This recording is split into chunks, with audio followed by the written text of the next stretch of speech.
the safety sub during my initial that first presentation that you get when you get your license and you sit down with the MLS and they go over all the things that you need to know. And I was invited to talk about a subject matter, and that propelled me into joining the safety subcommittee. And I am currently enjoying the position of vice chair. Today's presentation is going to be on situational awareness, how it applies to us as realtors. We're a unique group. I constantly say whenever I do presentations that we're one of the few groups of people that meet with strangers in vacant buildings on times that are less than ideal.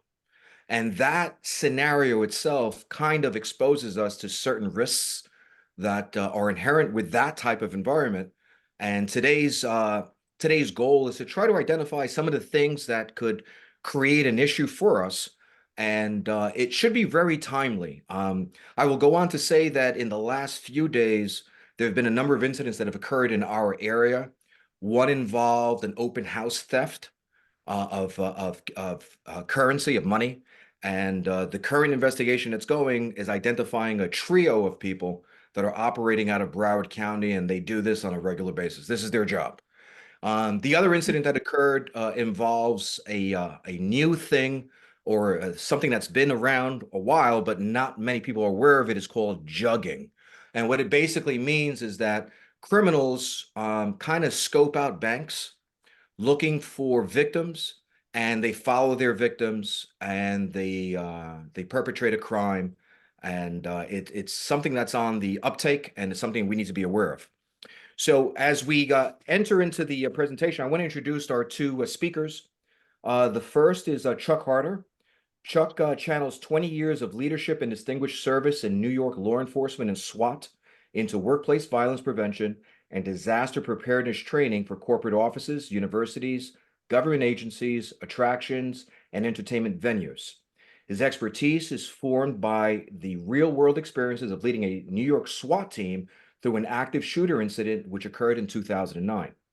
Chuck has trained vast numbers of companies nationwide for 15 years and continues to educate individuals on workplace violence, situational awareness, realtor safety, international travel safety, and drug awareness. His team is dedicated to elevating people's awareness levels and instilling the mantra of expect the unexpected. Our other speaker and our lead speaker will be Gene Petrino. He is a distinguished security expert with over 30 years of experience in law enforcement and private security, including a notable tenure as a SWAT commander. Committed to community safety, his insights into personal safety, crime prevention, and active shooter incidents have established him as an industry leader. Gene is renowned for his expertise in violence prevention and crisis management, sought after by organizations aiming to enhance their preparedness. He's a trusted subject matter expert on active shooter incidents, frequently featured by news outlets like CNN, OAN, Forbes, and Newsweek. Additionally, Gene is a real estate broker dedicated to empowering fellow realtors and recognizing and preventing potential attacks. We are very lucky to have these two individuals who are prepared to share their expertise, their knowledge, and their training with all of us to make us safer. Having said that, I'd like to turn it over to Gene Petrino. Hey everyone, welcome. Give me 1 second. I'm going to share my screen so I can start the presentation. Hopefully I got this right. I'm not a tech guy, so bear with me 1 second. And okay, everyone should be able to see the screen. Okay, so want to talk to you guys about situational awareness. It's an important word, sometimes thrown around a little bit loosely, and people don't really understand it. They think they do, but there's a lot to it. And I want to start off by telling you a story. I was probably my 15th year into law enforcement. I was in charge of the street crimes unit, and we were waiting. There had been word about this big gang fight at the end of school at this high school, so we had coordinated and got probably about 30 cops around the high school, all marked cars, everything, trying to block everyone from starting a fight. We wanted to prevent it. We weren't looking to arrest anybody, and we're all just waiting for school to let out. And I'm talking to a buddy of mine, and I see this guy start to walk across the street towards the school, and immediately I felt weird. I remember I felt like something wasn't right. And he starts walking, and a couple things that occurred to me. First of all, who in the right mind would go around a school, especially a high school, when it's about to let out? Most people that are there will avoid it if they live in the neighborhood, unless they have a student there, or they are a student or a teacher. You don't want to go to those areas. You're going to be locked up in traffic for a long time. So most people, those areas are usually pretty quiet. And this guy was just walking through there. He had his big parka on. This is in May in Florida. So obviously kind of a weird thing. But the other thing was, he was focused. He was looking straight ahead from him. He wasn't looking at the row of police officers that he was walking by. He didn't even look at our, he could even see us. Something wasn't right. My buddy asked me, he was like, "What are you looking at?" I'm like, "I don't know, something's not right." I decided to go approach this guy. And he'd kind of walked past me, and I got up behind him, and I said, "Excuse me." And he stopped, and he knew right away something wasn't right, and so did I. I immediately, like it was like a siren in my head going off. Something's not right with this guy. And I said to him, "Are you okay?" And he didn't say anything. And I said, "Before you make a decision on what you want to do, I want you just to kind of look around and see how many police officers are here." And I identified myself. And I said, "So let's both get out of this okay." And I put my hand on his shoulder, and I said, "Are you going to be okay?" And he didn't say anything. And I asked him, I said, "Are we going to be okay?" And he kind of stood still for a second. I said, "Listen, were you about to do something bad?" And he said, "Yes." I said, "Do you have a weapon on you?" He says, "Yes." And I said, "Okay, I'm going to put you in handcuffs for my protection. I don't want you to get hurt." Long story short, he was going to commit an armed robbery. He had a gun on him, and my buddy's watching me going, "How did you know this happened?" And I said, "Situational awareness. When you build this ability to learn how to do this." And what people don't realize is that every single person has this ability. I'm nothing special. It's something that I had honed over the years, and most cops do this. I know Chuck and Ed, I know you guys, you both have the same ability, because as cops, we're always looking for those clues. And that's what this class is about today, to teach you kind of a little bit about this. Um, let's go to the first slide. Uh-oh. There we go. Okay. I'm going to kind of pass through this. We already went over this. I want to play this video for you. Watch this and just follow the instructions. And it's really short, but it's a good example of kind of a test on situational awareness. This is a test of selective attention. Count how many times the players wearing white pass the basketball.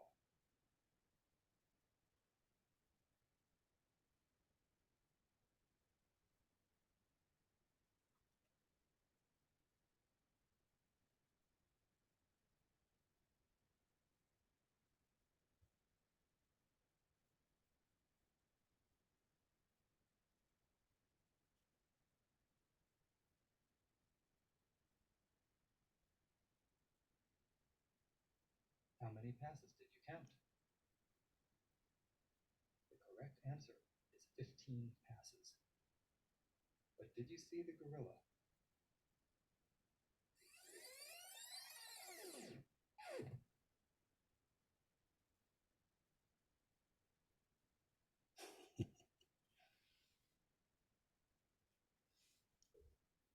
This video is from research by Daniel Simons and Chris.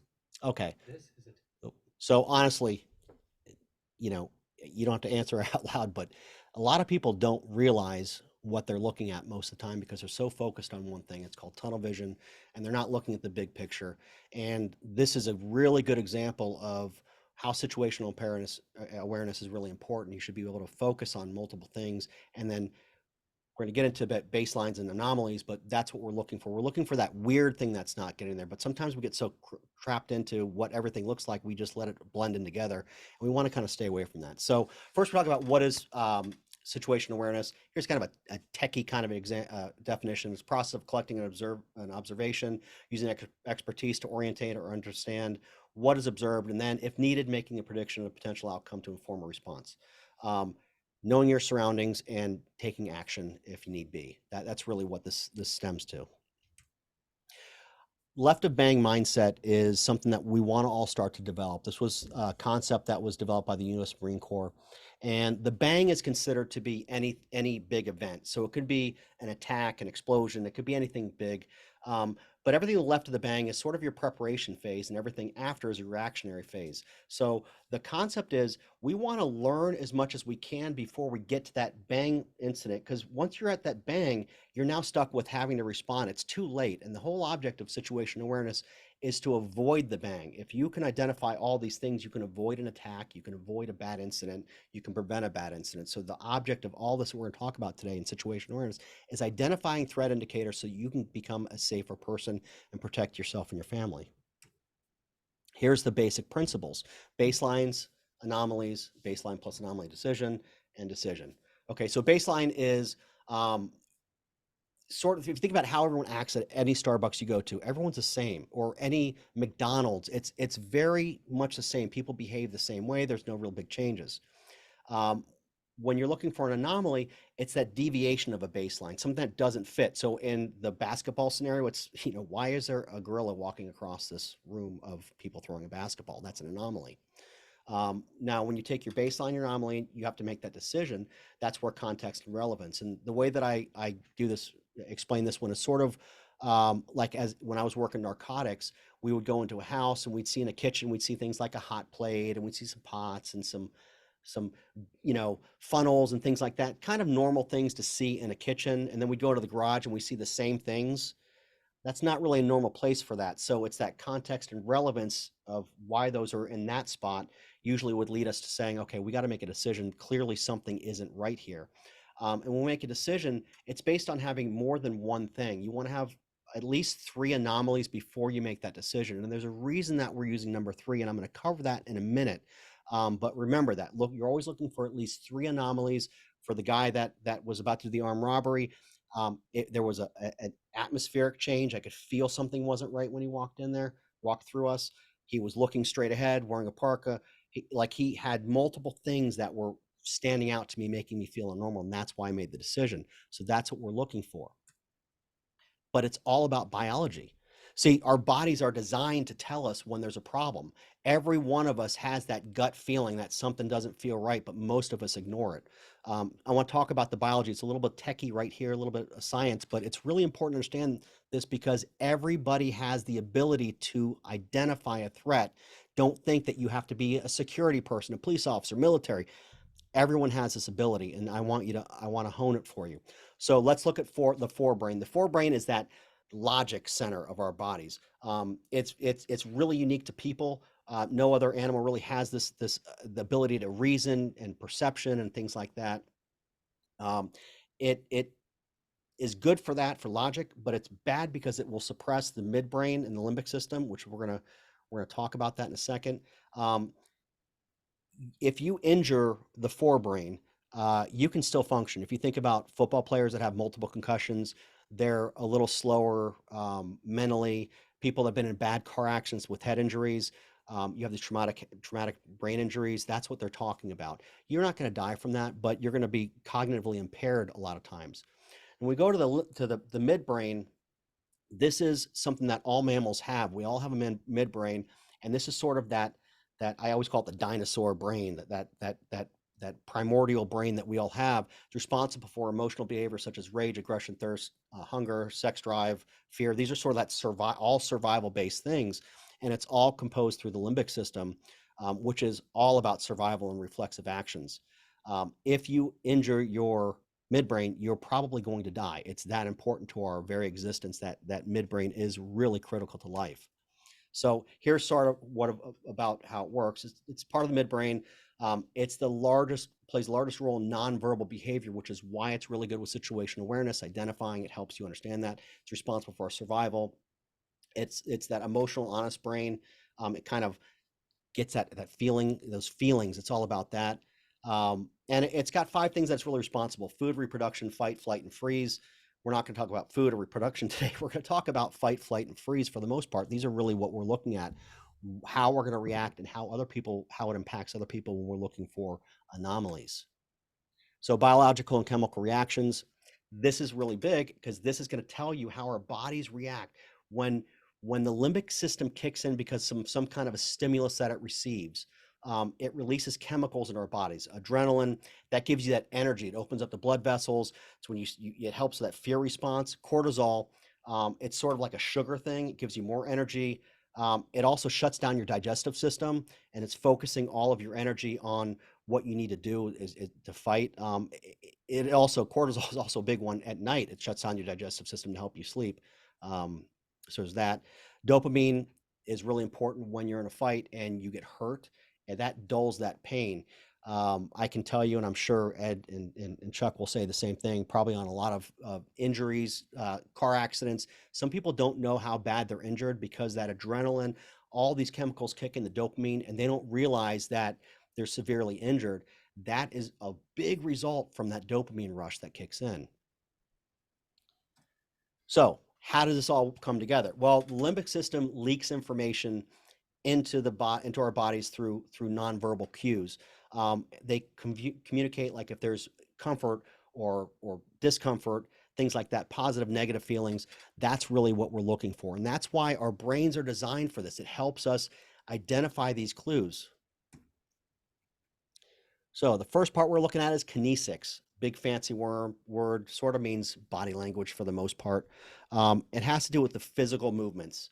Okay, so communicating words through expressions, gestures, movements, posture, clothing, and other means. Um, this is traditionally what people think of as body language, right? So pacifying behaviors. We're looking for these things. We're looking for how people are behaving in time. So pacifying behaviors. There's two good examples. People do that to calm themselves. They rub their neck, they rub their heads when they're getting real nervous. Here's some other examples. These are people that are experiencing some kind of discomfort, and that's what we're looking for. We're trying to identify, what are these people doing? Why are these people behaving this way? There are a lot of people that they're about to commit a crime where they start exposing this. They start rubbing their neck, they're rubbing their hands, and they're like, okay, I got to do this, and they're getting that energy up so they can commit these crimes. And these are the things that we want to start paying attention to. So again, police officers always know this. When you're looking at someone to identify if they're a threat, the first thing we always look at, hands. Hands can hold weapons, feet can't hold weapons, hands hold weapons. So we're always worried about hands first. That's why we hate people having their hands in their pockets, hand in their jackets, even their arms closed and folded over. We want to see those hands. That's why you see every cop show, let me see your hands. That's the reason. Hands hold weapons. You should be doing the same thing when you're meeting with a client, when you're meeting with someone new, when you're out and about looking around. Something doesn't feel right. Start looking at people's hands, see if they're holding anything. Sometimes people aren't paying attention. They could be holding a knife, a gun, something, and no one's noticing it because they're so focused on their phones and everything else that's going on around them. So watch for the hands. Hands are clear, then start working your way up. Work from the feet and the legs, hips, torso, hands, arms, face, and head. You want to look anything that looks out of the ordinary. Want to look for those. If they're tensing, if they're making a fist, if they're scowling, if they're fixed gaze, chin down. A lot of times, if someone puts their chin down, it's because they're trying to protect their neck. They don't even realize they're doing it, but they're getting ready for a fight. So threat behaviors, these are a couple very generalized terms, patting and checking. For those of you who carry a firearm concealed, I'm willing to bet that you touch your gun multiple times, even if you carry a knife or something else. A lot of times you don't even realize you're doing it, but a lot of people will pat the weapon that they're carrying, and criminals do the exact same thing. So look for people that are patting and checking, especially around their waistband, because that's where most weapons are kept. Look for aggressive behavior. Remember, scowls, glaring eyes, fist clench, heaving chest. Okay, these are things we want to start looking. We want to start looking for these signs of aggression that look like, all right, this is not going to be a good thing. So how do we get better at this? Well, just watch people. When you go to Starbucks or wherever you go for coffee, when you're at the grocery store, when you're at church or wherever house of worship you go to, anywhere you're at, the beach, watch people. Watch how they act. Watch how people act in your office. Look for them. Fun one really is the real estate office when you see people that are struggling with a deal. Um, it's some pretty funny body language that goes on. Not funny for them, interesting to observe. I would say probably a better choice of words, but that's what you want. You want to start noticing these things. And if it's a friend of yours, ask them, hey, are you nervous about something? And confirm that confirm it. Hey, everything all right? You look like you're nervous about something. And they'll say, oh yeah, I lost a deal, or I got this, or that's a good way to start honing that skill on identifying these things. The next thing we want to talk about is proxemics. So another aspect pretty important.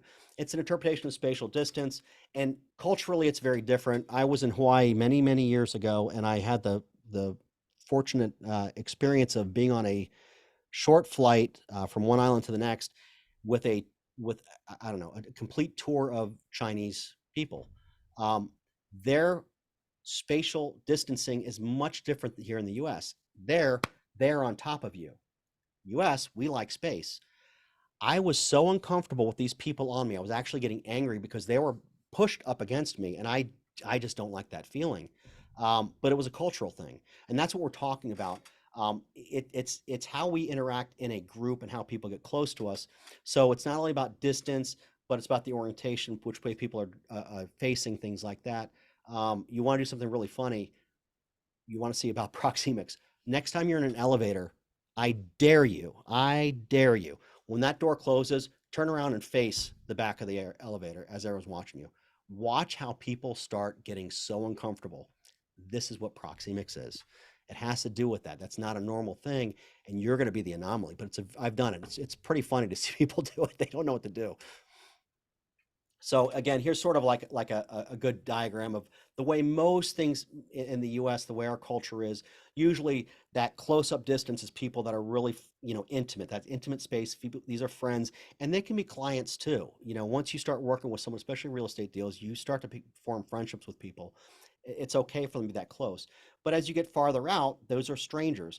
So if someone is approaching you that you don't know, it doesn't mean they're going to attack you, but it's something you might want to look at and then start looking at other things. Look at their body language, because they're now starting to get into that proxemic violation, that space of yours. Okay. And again, people with nefarious intentions will often not pay attention to proxemics because they're focused on what they're about to do. And this is a really good clue, because sometimes when someone's about to commit a crime, they're not paying attention to other people around them. Remember the guy that I was talking about walked across like right in front of all these cops, had no idea because he was so focused on something else, didn't realize what he was doing. And this is what has to do with. So you can sometimes identify someone that's about to do something bad based on their ignoring the fact of proxemics and having those proxemics violations. Finally, we're going to cover biometrics. Biometrics is more reflexive. This refers to hormones released. We're talking about all the cortisol, adrenaline, that. And this is where you have these uncontrollable reactions, okay? Pupils dilating, things like that. That's that stimulus that the limbic system has, and it releases those chemicals. This is where fight, flight, and freeze comes in. So some examples: blushing the face. If you've ever had, I used to have a sergeant that would turn bright red when we did something wrong. And it was we would laugh because I mean, red as a lobster. Some people get that flushed face when they're angry. So look for these things. If someone's getting like that, something's going on with them. Also, we've all had this, the hair on your arms, the back of your neck sticking up, the goosebumps, all those things. Something isn't right. That's that chemical reaction. Sometimes it happens to you and you don't know why it's happening. But when you feel that, don't ignore it. Don't think, oh, I'm just being a wimp because I'm scared of something. Your body's telling you something, that it's picking up on something that you need to start paying attention to. Yeah, Chuck, I have a quick question.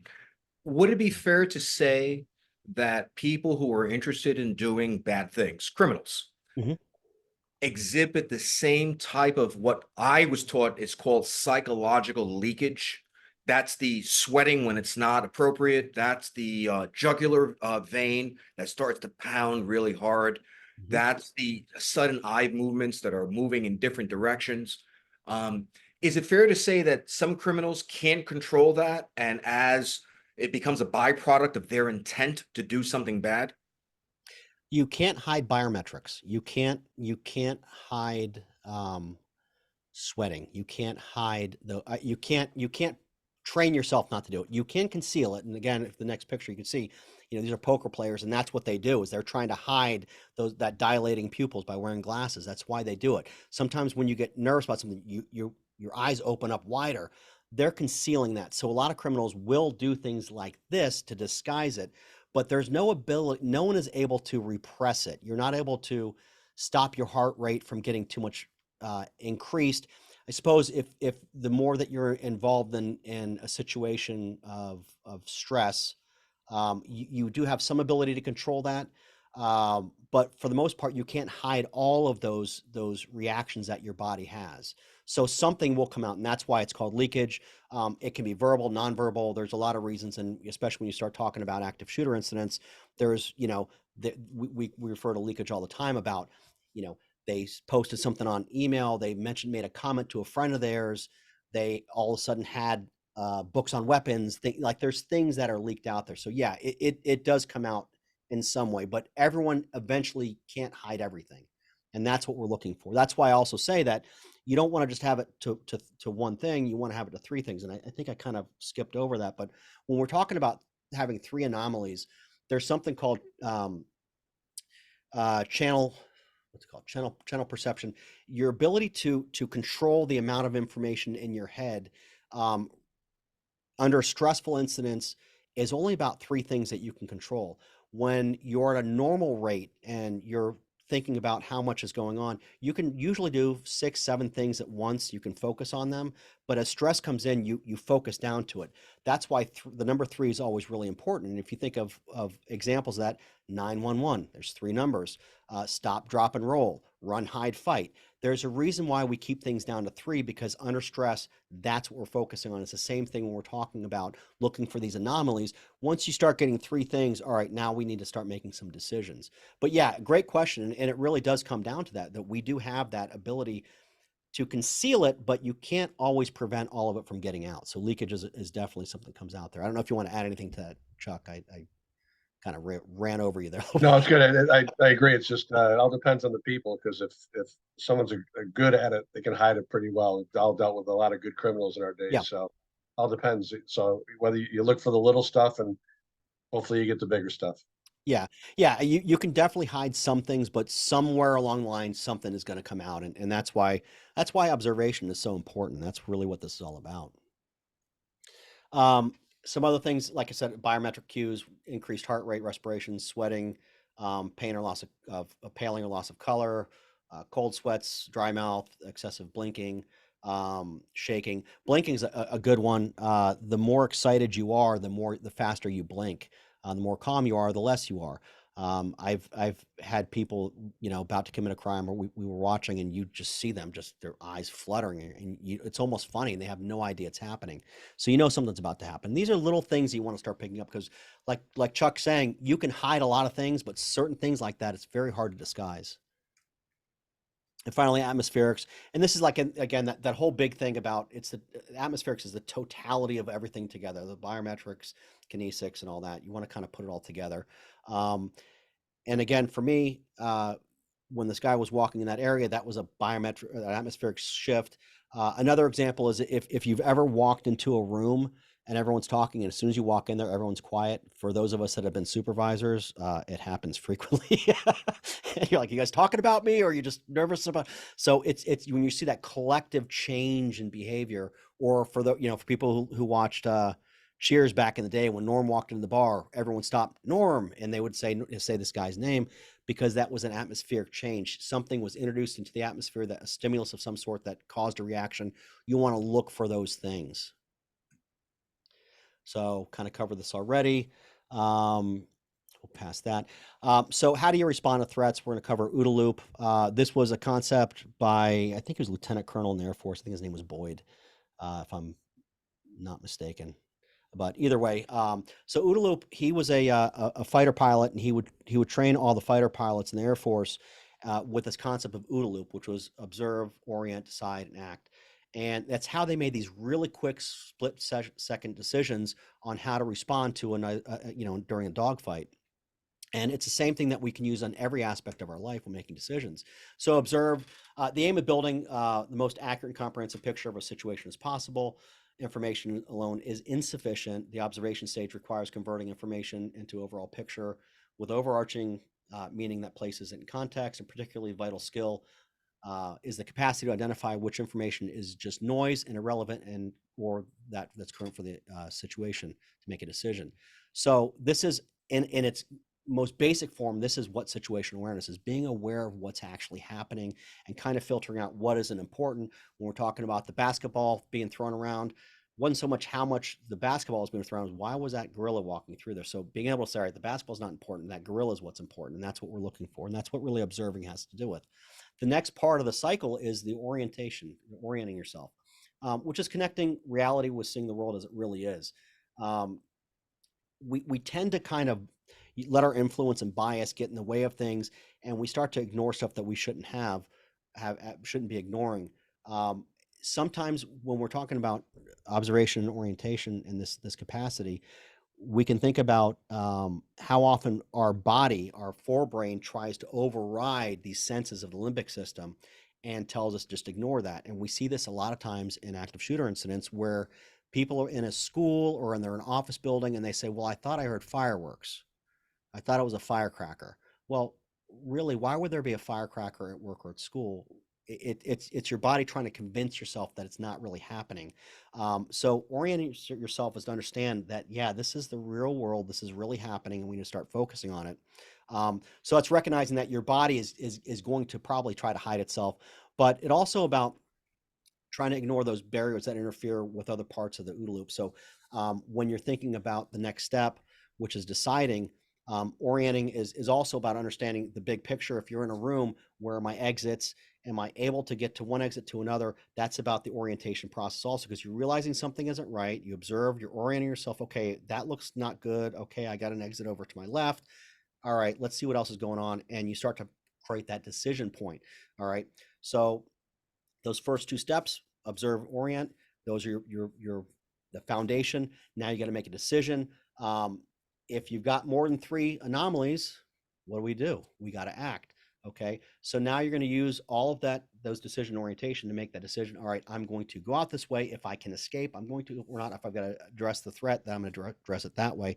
That's that decide phase. And then finally acting. Okay, I've made a decision. I got to get out of here. And that's where this act comes in. It's the difference between making a decision and acting decision. Once you end up making your mind that you have to move, don't contemplate it. Don't go, well, maybe I'm overthinking this. No, you're probably not. Trust your gut, get out and do what you have to do, or whatever action you decide is the best decision. You want to make that decision. The results will hopefully indicate whether it was a good decision or not, providing information for when you cycle back to the first part. So if something doesn't look right and you decide, I got to get out of here, and you go to the exit, that's great. You made that decision, but understand that you're still in the loop of decision making.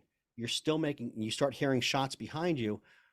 Okay, well, there's new stimulus. I'm still going to get out of here, or I'm going to address the threat. However you're going to do it, you want to understand that the OODA loop isn't just a one thing. It's a cycle of decision making that's constantly going on, and you want to start focusing on using that process. So we're talking about fight or flight. So flight, okay. Sun Tzu, one of the great guys, Art of War, the wise warrior always avoids the battle. Um, that's really important. We always advocate for escaping if you can escape. So if threaten, act decisively and escape unharmed. Don't apologize or announce the intention. Running away it really is courageous. It's the smartest thing that you can do. And can you make an escape? So if you're with a new client and something doesn't seem right, get yourself out of there. Say, you know what? Pretend like you got a phone call. I got an emergency at home. I'm sorry. We're going to have to reschedule. Get out. There is no commission that's worth your safety. It's just not important. So get out. Even if it's something that's so bad that there's an imminent attack, run. Who cares? I mean, your safety is more important than anything else. Um, if you have to fight, this is really that decision when there's no escape optional. Act fast, hit hard, don't stop until the fight is over. That's really the best thing that I can say to you. And as soon as you can get out, get out. Fighting is really a last option thing. There's a lot of people that do carry weapons. I'm all for it. But remember, nothing is guaranteed, especially when you talk about pepper spray and things like that. A lot of people think that's going to stop a fight. I have sprayed many people that has had no impact on, and we've had to do other things to address that. I'm sure, again, Ed, Chuck, you guys probably had the same things happen. Weapons are great, but they're not always an answer. So you need to understand that, if you have to fight, be ready, but don't stop. One thing I'll add to that, with regards to pepper spray, and I think Chuck will agree, In my 27 years as a police officer, there wasn't a single deployment of pepper spray that did not affect the majority of the people in the area, including the person who was deploying the pepper spray. And what I mean by that is that if you utilize pepper spray, you have to plan ahead and decide what you can do if you no longer can see, because that's one of the effects of pepper spray. If you have difficulty breathing, because that's one of the effects of pepper spray. If you're feeling an intense pain on your face, that is an effect of pepper spray. And unless we mentally prepare ourselves to how we're going to address that, we may end up creating more of harm than good. Like anything else, anything that we do, if it's something that we're not doing every day, we have to practice on a regular basis. We can't expect to buy a can of pepper spray, stick it in the car, which is ill-advised because of the temperatures in the car, and not look at it for 3 years. And then on the day that we need it, hope it works and hope that we remember what it involves to deploy. Practice anything that you do. Practice. I don't care if you're carrying a pen to help yourself. Practice, practice, practice, and make a plan. Yeah, that's absolutely true. I was an instructor for all the chemical weapons for many years, and people get mad at us. Why do you have to spray us? I'm like, because we need to know how you're going to react when it happens to you. Because if you, every one of us has used those weapons, and pepper spray specifically or CS gas, and it impacts some people, no impact. Some people, for me, pepper spray, I'm done. I can't stand it. CS gas, I can deal with it. Pepper spray, I'm crying like a baby. I hate it. It's the worst thing I've ever had to deal with. So we all have different things that affect us, and you need to realize that. But yeah, you definitely need to train with the weapons that you're going to have. I'll jump on that real quick. And what Ed said, if you're going to use it, here's your pre-plan. Look for your route out first, Hmm. and you do it and you get out quickly. Yeah, absolutely. And that's all about, like Ed was saying, having a plan. You really should always have a plan. So how does it all apply to helping you with business? I'll tell you, um, safety's become a huge topic. It started with COVID, and it's actually just increased now, and there's a lot of studies on it. There's a heightened fear of crime is causing Americans to change their behaviors and ways. This is just a Gallup poll.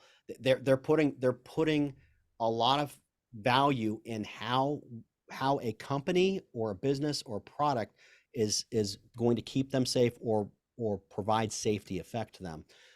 It's sort of the new expectation. They're expecting it. They're using companies that have a history of safety, whether it's their making sure that their business is secured and safe when they go into the business. If it's a retail store, whether it's a product, it's become it's become one of the biggest indicators for profitability is safety. So consumers are really huge on this. Here's a statistic: 36% of consumers started purchasing from new brands over the past 18 months because there were likely new safety measures that the brand adopted. Conversely, 22% of consumers have stopped shopping with the brand because they felt that their health and safety measures were insufficient. So how do you use this with your clients? Well, I have always talked about safety with during listing presentations, and even with my buyers. When I start talking to new buyers and I ask them how they heard of me, where they, all that information, I start collecting information on them. And again, a great new resource is that forewarn program that we have access to all as realtors. That gives you the ability to do a background check on these potential clients. And when I'm gathering that information, if they ask me why I want that information, I explain to them how important safety is. Not only is safety for me, safety for them, but a real estate transaction isn't just physical. You're dealing with someone's financial information and their identity information. So making sure that you're putting that priority on top of that is going to make them trust you and feel more comfortable with you, using the super boxes and how that technology works. Those are all things that you really should start talking about, because that's going to set you apart from almost every other agent who is ignoring the fact that security and safety is important. And I ran through that as quick as I could because I wanted to make sure we had plenty of time for questions. Gene, I have a quick question. Yeah. How can a realtor assess the safety of a property prior to actually showing it to the clients? What's something that they can do, or a couple of things that they can do? So really, anytime you're approaching anywhere, okay, it's always about the ingress and egress, how you get in, how you're going to get out. So when you get there, the first thing is never ever park in the driveway. Always park on the road so that you don't have to back out. You can just get in your car and drive away right away. But you're going to want to start scanning the property. Don't just walk up there not paying attention. Stay off your phone. Look at the property. Look at the house. Look at the doors and windows. Any forced entry. Most places that I show, I will get there if especially if it's a vacant house, I'll walk the property first. If I'm doing an open house, I'll walk the property first, meaning I don't go inside that house until I walk around the sides and back of the house and I'm looking for forced entry. I'm looking for things that are out of place. Remember, anomalies. There are so many incidents where people have gone around an open house and they see in the back, the back patio, doors open and there's like a TV and a VCR sitting on the back patio and some other stuff that really doesn't belong there. And that's what a lot of times that burglars will do is they'll stage the property they're taking out of the house so they can get it quickly in one location, grab it and go. So you want to start doing that. When you get inside the house, same thing. Turn the lights on, open the shades and the blinds so people can see in. If there's an attack inside, they might be able to see you inside getting attacked, get help. And just walk that property, but most importantly, in all honesty, real estate really shouldn't be a single person game anymore. Really should be done with two people, whether it's another agent, an assistant, or even just a friend or a loved one that has nothing better to do one day. If you're going to go show properties, have somebody with you. You're less likely to be attacked when you have a buddy with you. We have a question. Can I add on to that, Ed? Go ahead, Chuck. Add on to that. There's two things too. You can Google Earth a property just to get the outside view overhead and see if there's a virtual tour of the house also, and give you a little heads up. May not be right what's going on right then and there, but you have an idea what's where. The stair, how many levels of floor, stairs, all that kind of thing. Right. Great. Excellent. Excellent. Great. Absolutely. And it's all about doing intel. In law enforcement, anytime we were targeting an individual who's committing crimes, we just didn't show up at their house. We did intel on them. We figured out who they were, who they knew, where they would go. And these are all things that we utilize as a tool in our toolbox to try to identify whether or not they were being honest. Because if we knew the answers to the question before we asked the question, and based on their reaction, we knew what their psychological leakage exists or looks like when they're confronted with something that they don't want to answer. And I think that's a tool that we can utilize in our industry, where we can ask basic questions of somebody that we're not exactly sure about yet. Provided that we know the answer ahead of time, we can now formulate a baseline on their reaction and answer to get an idea of what they look like when they're lying and being deceptive. And that's what we do in law enforcement, but that's something that we can apply in the real estate industry on a regular basis. And believe it or not, if you apply that technique to what I call strenuous negotiations, come out ahead because you utilize some of that skill set to help you identify the weaknesses of your opponent and capitalize on it. Now, we have a question in the crowd. I didn't know she was in attendance, but I'm going to introduce her.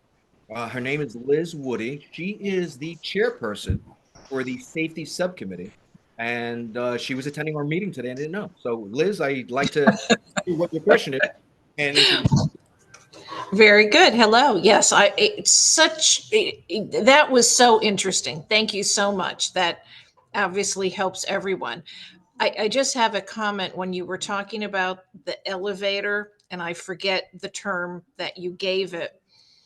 My husband does that all the time. When we walk in an elevator, he will turn around to look at people, and it makes me so uncomfortable. It's like I hit him on the head and I said, "You got to turn around." And he doesn't understand why. I'm like, people don't like that.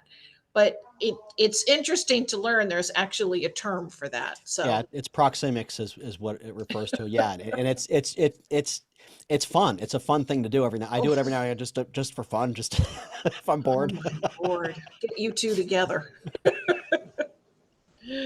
Thank you. Yeah. And yeah. Ed, I just wanted to see all this. So thank you for having me. Oh, well, did you hear at the beginning about that jugging incident?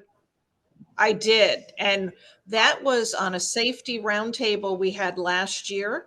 Jugging was actually one of the things that I spoke about, and it just continues to get more and more dangerous and prevalent. And as a banker, we're making sure that we're keeping better eye on who's in the lobby to make sure, they're not being set up as well. Yeah. I would encourage everyone who's attending our roundtable today to take a few minutes once the roundtable is over and just do a Google search about this incident that we're talking about, the jugging, which is spelled Jugging, this jugging incident that occurred in Palm City. I believe it was yesterday, but if I'm mistaken, it may have been over the weekend. And it appears that the individuals involved with this is what they do for a living. They go around, and that's something that I think we need to understand and recognize as far as how criminals operate. It's their job. That's what they do. And they do it every day, and they try to be really good at it. And people ask me sometimes, how is it that these criminals learn about the way to commit these crimes? And it usually involves an arrest, because when they're arrested and they go to jail, the first thing they do is they ask the person that they're sharing a cell with is, well, what did you do and how did you get here? And that person says, well, I rob cars, I steal cars. And the person who's in there may be in there for shoplifting. And they say, oh, I didn't know how it is to rob cars. What do you do? And that's how they learn these tricks of the trade, so to speak. So criminals do this professionally, and that's what they do. And it's incumbent upon us to utilize that skill, our skill sets, to try to identify what's going on before it happens. And I'll add one more thing. If you're ever in a situation where you're uncomfortable because someone is encroaching on your space, or you think you're being followed, or you think you're being watched, turn around and speak to them directly, even if it's a made-up scenario. Hi, is your name Robert? Didn't we meet last week or something like that? You will throw them off so bad that it will interfere with their process. They'll have to step back and reevaluate and reassess. And that could give you the opportunity to exit out of that environment as in a way that's quick and safe, non-confrontational. Criminals do not like confrontation unless they're the confronter. And criminals, when they're discovered, because they haven't planned ahead for that, usually trip themselves up. And that's the small amount of time that you can be given to get out of that situation. I have one more question. Ed, Gene, what are one some... Go ahead. hold on. I just want to comment on what you said. Two points to it. The first one is that's a really good example of how you're using OODA loop to stop someone else in their decision-making process. So it's not just about how you make decisions. You can actually use OODA loop process to disrupt what someone is doing and get them off of their game, and that buys you time to do something. So that's a really good example of that. And the second thing is a very interesting thing that a lot of people don't know when it comes to crime prevention, but when you go into a store and the employee greets you and says, hey, can I help you?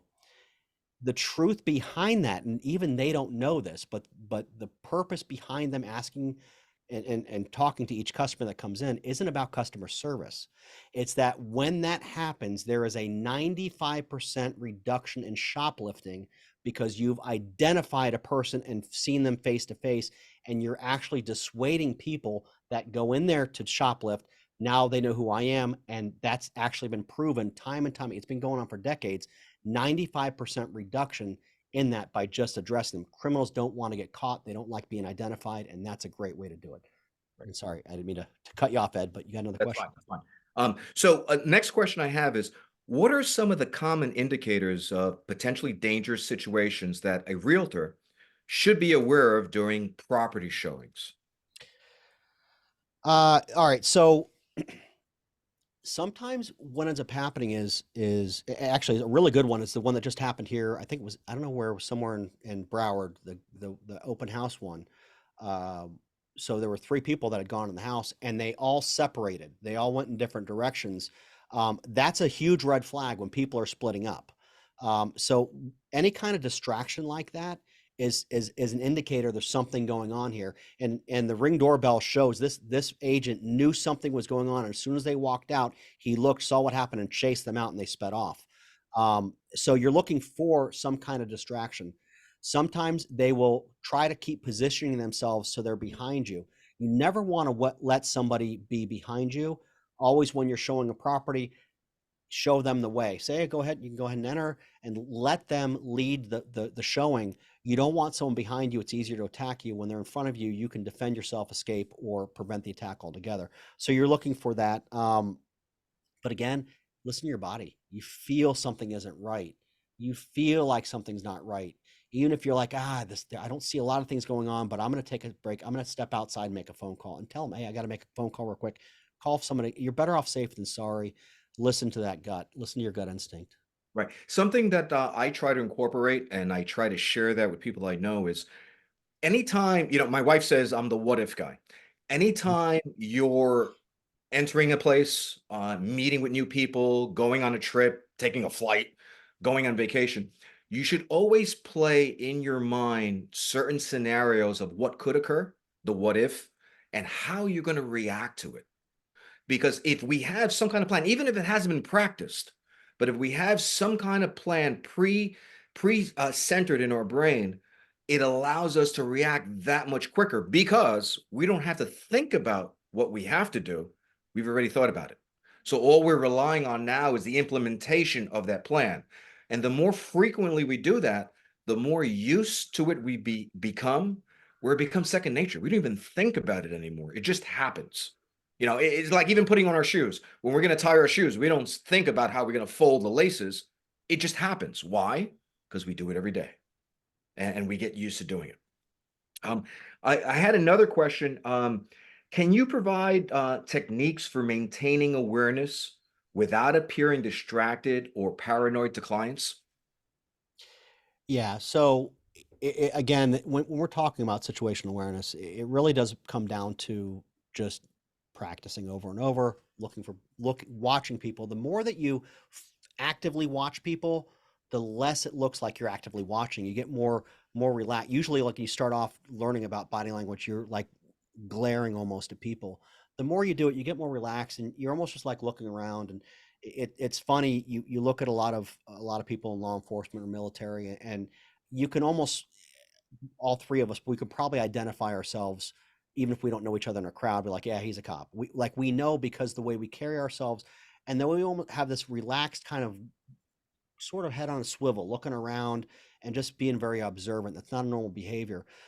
One of the tricks that I always use, and it is a big SWAT thing, is using reflections. A lot of times we would go into a house and we would watch picture frames that were on a wall. We could see down a hallway based on the glare of the picture frame. We could see a reflection down the hallway. Looking under doors or between the cracks of an open door, things like that. There's a lot you can really utilize without making it look like you're doing a lot. You don't have to like peek around a corner. If you feel like you feel like something might be down there, you can use that reflection. If someone's behind you, like if they somehow position themselves, look for something that reflects back so you can watch them from behind you. There's a lot that you can actually do, and it doesn't make you look like you're being paranoid or you're like observant. You can casually look without being overt in what you're doing. Right. Absolutely. We were in New York City at the beginning of this year, and something that I had utilized because I hadn't been in New York for a few years is as we were walking on the street, I was using plate glass windows Mm-hmm. as I walked to see what was going on behind me, Mm-hmm. because the windows kind of give you like a 180 view from the point of the window, which includes what's happening behind you. Walking into a building, when you go to open that door, if there's a glass pane on it, that gives you an exact picture of what's happening behind you. When you go to your car and you're going to open up the door, the window on the door will give you a reflection of what's going on behind you. What Gene said actually occurred to me when we were serving warrants on a house where the house was one of those apartments that had a lot of turns in the hallway to go to different rooms. And luckily for us, we saw the reflection of a person who had some mental health issues. They had curled themselves into a ball on the floor holding a knife. When we turned that corner, we weren't prepared for that. We're looking straight ahead, we're not looking down. So we're losing that reaction time. It could be a half second, it could be a second, but with someone with a knife that close, that's an eternity.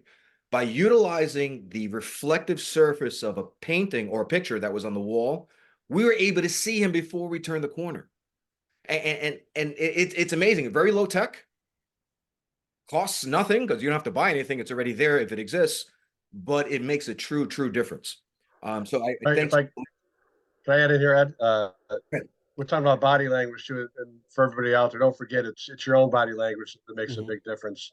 Not only what you wear, or you look squared away, but how you act like you're in control of the situation. Do you talk like you're in control of the situation? Just that little bit can deter somebody. That little bit right there can make a difference. Right. And And yeah, go ahead, go ahead. and so also we had talked about earlier about psychological leakage, and I'm glad Chuck brought that up. It's difficult for us to control that, but if we plan ahead, we can actually redirect it. So one technique that I use, if I'm in a situation where I'm kind of nervous or I'm uncomfortable, or maybe I'm making a presentation in front of a large group, is I take my non-dominant hand and I stick it in my pocket, and I'll have something in there, whether it's a set of keys or some innocuous item, like even a piece of candy, and I start to squeeze the heck out of it.